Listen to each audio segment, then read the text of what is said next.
I am asleep. Pop culture means, like, do you want, like, by definition, or what it means to me as in how it affects me?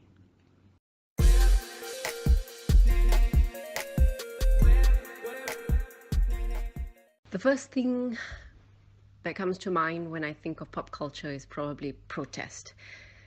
We find it in themes of films, lyrics and songs, fashion that evolves, and it's been like that for centuries. Listening to it, probably it's some sort of fad that is just heat of the moment and so temporary, but it's what everybody would know.